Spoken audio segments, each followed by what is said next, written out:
Hello, everyone. Today, chapter 278 of Tokyo Revengers came out, which is the final chapter of the series.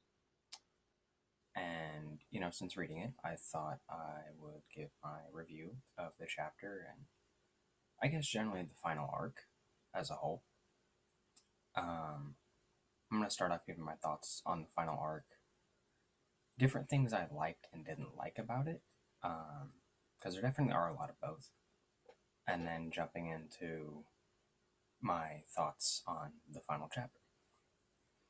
Um, First off, with things I did not like about the final arc. First is South versus Mikey. I didn't like that this fight was basically half a chapter. This fight was pretty much, as a lot of us assumed, one of the big build-up fights of the Three Deities arc. That either being it was going to be Senju versus Mikey or South versus Mikey, and it was South versus Mikey. I love the fight of Senju versus South. I think it's like a good 4 chapters. Really great stuff there, and I just would like to have seen that more from Mikey versus South, being that that was the climactic fight of the arc, and it ended in South's death. Second thing I didn't like was during the final battle between the Kanto Manji gang and second generation Tomon. I feel like the S62 generation fell really fast. I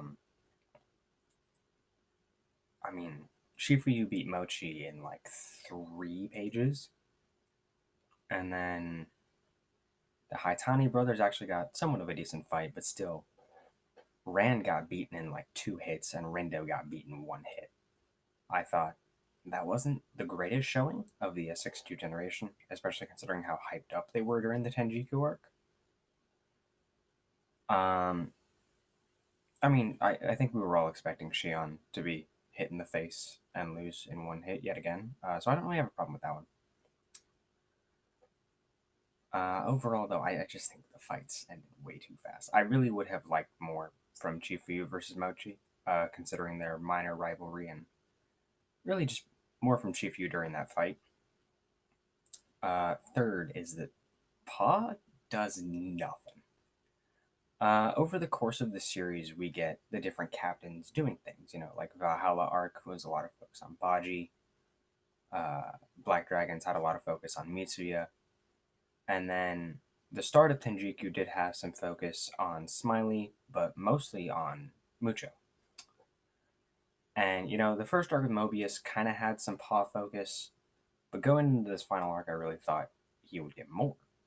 Uh, and so I was very excited when Pa climbed on top of the. I don't remember. Like, shipping cart thing that Mikey was on top of. And, the chapter ended with Pa versus Mikey. My hope was that Pa was not going to get beat in 1 chapter and epically lose, but that's exactly what happened. I feel like overall, out of the Tomon captains and especially the founding members of Tomon, Pa got the worst showing. Uh, Definitely. I did like his moment though, really trying to connect with Mikey, and that everyone loves him.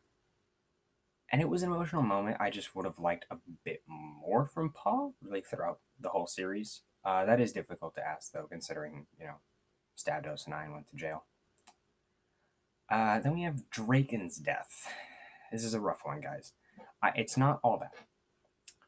What I think is wrong with this is A, I think South should have killed Draken. I think that would have been way better setup and, just more climactic for the Mikey versus South fight. I didn't like that it was some random throwaway character who we see South pretty much beat and becomes irrelevant in like the next chapter or a couple chapters later. It was emotional though. The first time I read it, it did make me cry. Actually, the chapter I got caught up with on Tokyo Revengers was chapter 221, which is the first chapter that we see that Draken gets shot and he falls to the ground.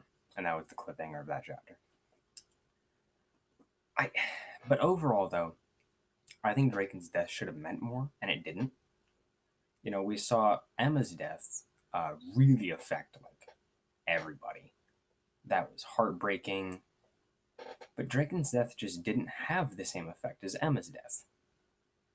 And then on top of this, Emma's funeral got a better portion of a chapter, but Draken's funeral was literally one panel in a flashback spoken by Shifuyu. I feel like that was a bit rough considering he was the vice commander of the Tokyo Manji gang. Um, yeah, I don't. I feel like Draken's death was good in concept, but it could have been executed a lot better. I will say though, I feel like the artwork during those like 3 chapters, between where he gets shot to where he's actually confirmed to be dead, that was some really good art by Ken Wakui. I really love some of those panels, and especially the one of him and Emma. I thought that was a great one right there. Next up, things I didn't like: Sanzu's entire character. I don't like Sanzu. I did not like him in the Tenjiku arc. I thought he was pretty much worthless for being there. I thought it was interesting in that little intermission spot between the end of Tenjiku, or no, end of Banten and start of the final arc, where we got Sanzu's sort of backstory, and he killed Mucho. It piqued my interest for Sanzu. Overall, though, I didn't like him. Uh, and I mean, at the end of the day, he just commits all this action and violence and like trying to kill everyone, and he's all obsessed about Mikey. And then after everything gets revealed, he's like, "Oh, I was just blindly following him this whole time," and I was really expecting something better for Sanzu, other than like I wanted to know why he was following Mikey. I feel like we got a terrible reason for that. Um, Overall, I feel like his character as an antagonist wasn't as good as Kisaki. Not that Kisaki was that great at the end, but up until chapter 182, I feel like Kisaki was a much better antagonist than Sanzu. Number 6 is the series is very rushed towards the end.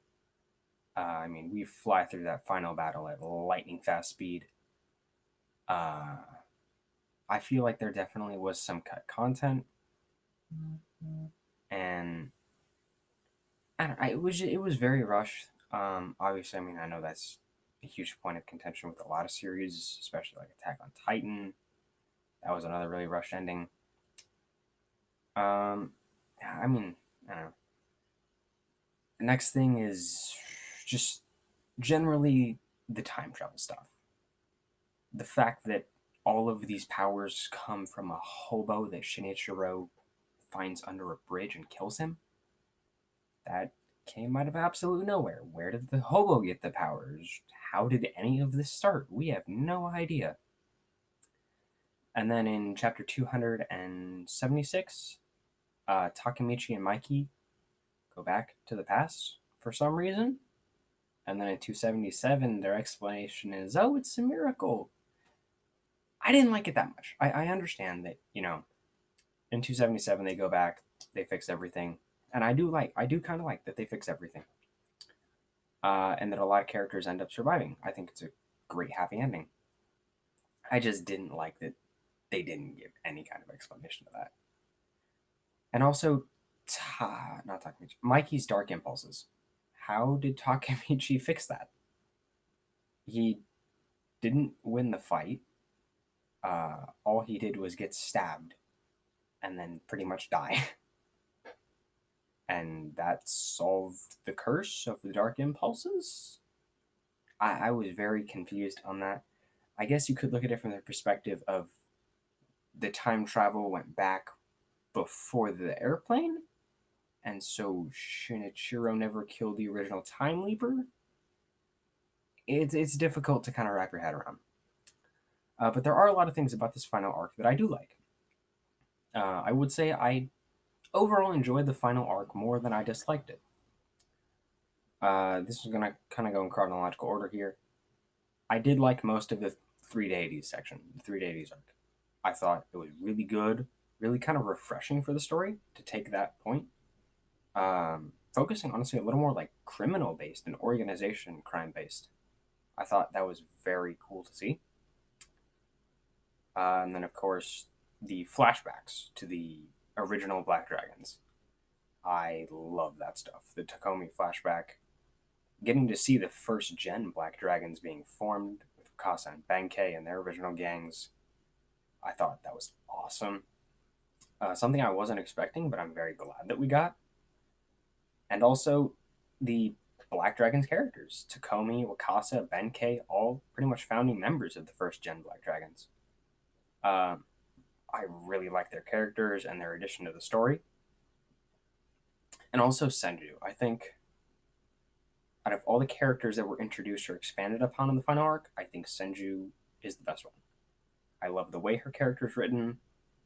I think, she's an incredibly powerful female, which I find to be awesome. I think she has a good dynamic with Takemichi.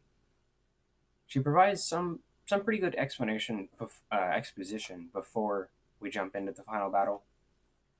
And I mean, overall, I loved her character in the Three Deities arc. She felt powerful, and I mean, she kicked South in the face in her introduction. I thought that was incredible. And then in the Three Deities arc towards the end, and then also during the Kanto Manji versus Second Gen Tomon fight, we see Mikey's dark impulses, but from his perspective. And then also in the flashback, we see from his perspective in the Valhalla arc. I think seeing Mikey's dark impulses from his perspective was incredible. Seeing him being taken over by darkness. I remember I was in the library, first time I read chapter 233? No, 234. And that was an incredible chapter. Seeing kind of like a broken Mikey get taken over by darkness. And I thought, dude, this is incredible. He just beats Kikucho and then shows up in South, interrupts his fight with Senju. I thought that was awesome. And then Mitsuya. I really liked Mitsuya in this final arc. Getting to see him grow after Draken's death was, I thought, incredible development for him. Coming off the back of Black Dragons, I wanted a little more from him. I did like that he was a focus of it, but I feel like we didn't get as much Mitsuya focus as we did necessarily with the Baji focus in the Valhalla arc. I think the final arc really makes up for that. I love that we get to see Mitsuya make, I think it was like dress outfits that somewhat represent him and Draken. That was an incredible chapter to read. His new design was awesome. Seeing the dragon tattoo on his temple and his head, and with his long hair, I thought, dude, this is an incredible design for Mitsuya entering into the second half of the final arc. And then Akun versus Shion. There was a lot of the S62 fights I didn't like, but I think this fight was great. Because all Shion has pretty much done in the series is get hit in the face. And I think that, undeniably, he is the weakest of the X62 generation. And I wanted Akun to catch W. I feel like he wasn't as relevant after the Mobius arc. He does have moments here and there. But I like that we get Akun versus Shion. It makes sense that Akun wins. I think it's a fantastic W for him. And then Coco helping Inupi. This was something I think everyone knew was going to happen, especially coming off Tenjiku and entering into the final arc. But still, it was great to see, Coco letting go of his feelings for Akane, jumping in, punching Benkei in the face, and the two of them back to back, talking about how they're going to go down to hell together. And it was kind of cool to see them like they lost together, though. There was no way they were going to win that fight, though. But I think it was really great to see Coco and Inupi team up and join their friendship at the end of the series. Now, number 9, I got written here, is Kikucho. Generally, his role in the final battle. I think it was fantastic seeing Kikucho fighting for Takemichi. Similar to how he fought under Izana, he fights for Takemichi. I thought that was a great way to utilize a character and build upon his role with Takemichi. And then Kikucho's death was something I wasn't expecting. Um, Believe it or not, after he got slashed, I thought he was going to survive the train incident, and he didn't. And I thought Kikucho's death was incredibly emotional. And I mean, we got to see Izana again, and Izana helped Kikucho stop the train. I thought that was incredibly emotional and a great way to send off his character. And then, hot off the heels of that, we have the return of Taiju Shiba. This was another fantastic chapter to read weekly. You know, rolls up on his motorcycle, hits Sanzu with a motorcycle. We found out he's the 6th Division captain of 2nd Gen Tomon. Super fantastic to see. And then we kind of get, you know, Taiju mopping out the Kanto Manji gang to make a path for Takemichi. I thought that was awesome to see Taiju fighting under Takemichi because of how Takemichi helped change him in the Black Dragons arc.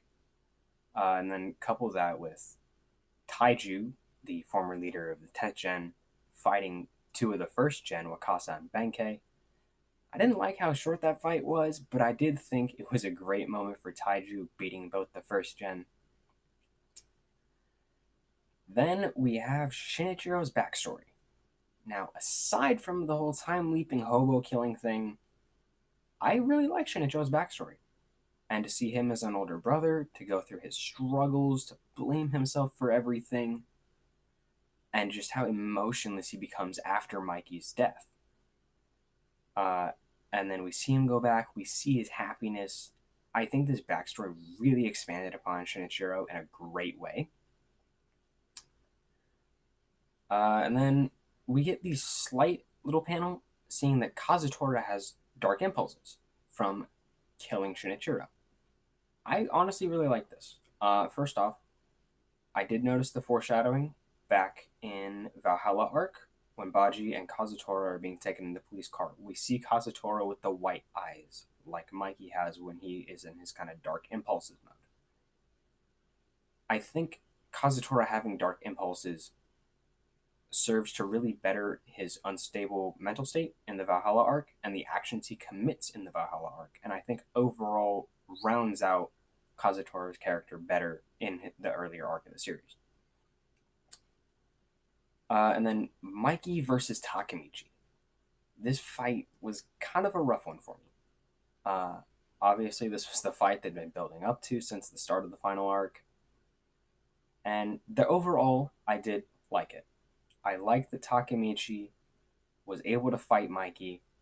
I liked that Takemichi, they went at it. It was really exciting to see.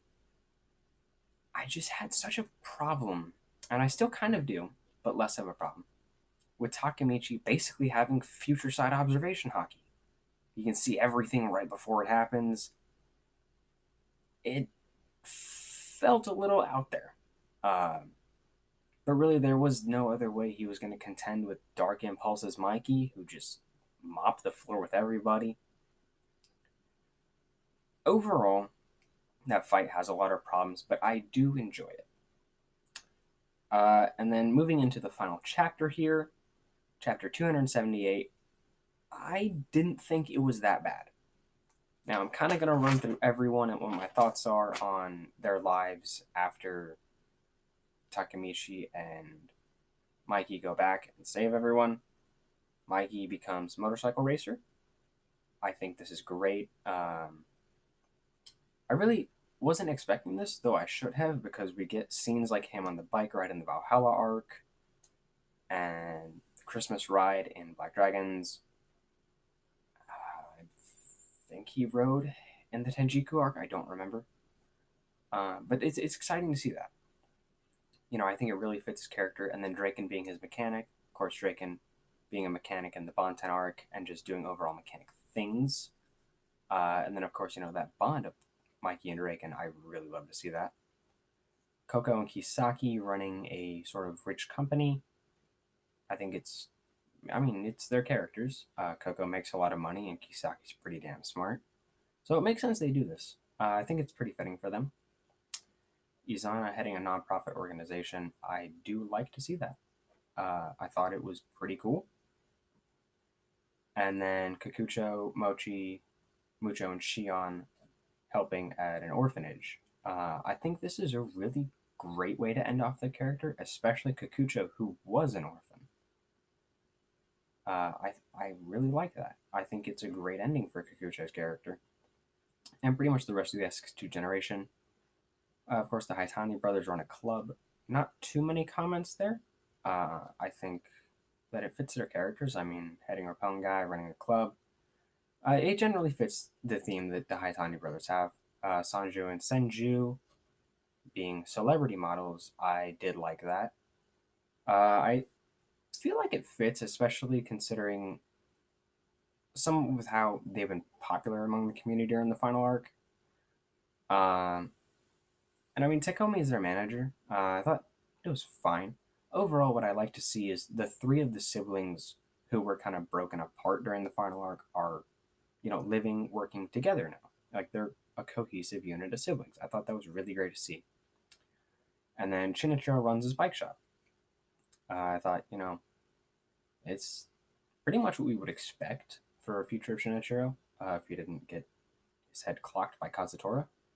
But what I did like is that Inupi runs it with him, being that Inupi was in the bike shop as a child during the first gen Black Dragons. I like that Inupi runs the bike shop, not runs it with, but works under Shinichiro. I think it's really fitting for his character. And then Wakasa and Benkei running a martial arts dojo. We did see them kind of have a dojo thing during the Senju flashback, I believe, or the Takumi flashback. I don't remember which one. It's it's cool. I mean, nothing too much to comment there. South, though, I was not expecting South to even be in this chapter. I was expecting South to be a dropped character, but he's a heavyweight foreign martial artist. So that's pretty cool. We find out that he likes to visit Wakasa and Benkei's dojo. I think it's pretty cool. Nice little, I guess, pointer to like Wakasa, Benkei, and South fighting in the end of the Three Deities arc. And then Taiju running restaurants. That's pretty much the same as Tenjiku. And then Hakai as a model, Yuzaha as a manager, kind of the same as Bontan there. Mitsu as a fashion designer. We all love to see it. That's what he was aspiring to be. Glad that he hit his goal. Pawn Pei running real estate. No real comment on them. It's fine. Smiley and Angry running their ramen shop, which was the same as the Bonten arc. Pretty cool to see. Arkun is a hairdresser. Again, great to see him hit his goal that was established towards the start of the series. Naoto is a journalist. This was kind of a surprising one for me, though I might be missing something. He might have mentioned about it early in the series. I just don't remember. Emma being Draken's wife, that was really great to get confirmation. They're already married, they're living together. And then Shifuya runs the pet shop, same as the Bontan arc. And Kazutora works under him, but also Baji works with him. I love seeing that Shifuya, Baji, and Kazutora are all working together in the pet shop. I love seeing the trio of them all getting along together. And then one of my biggest problems coming off 277 with the change timeline was Takemichi and Shifuyu, their entire relationship. From Valhalla to Black Dragons, Tenjiku, and the final arc, like they're partners. That's the team, the duo, Takemichi and Shifuyu. And I felt like they retconned all of that. Like everything went down the drain. And I really didn't like that. It was one of my biggest problems going into this final chapter. But I like that Shifuyu remembers.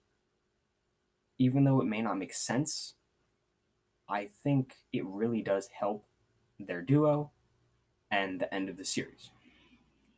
I really like that Shifuyu remembers everything.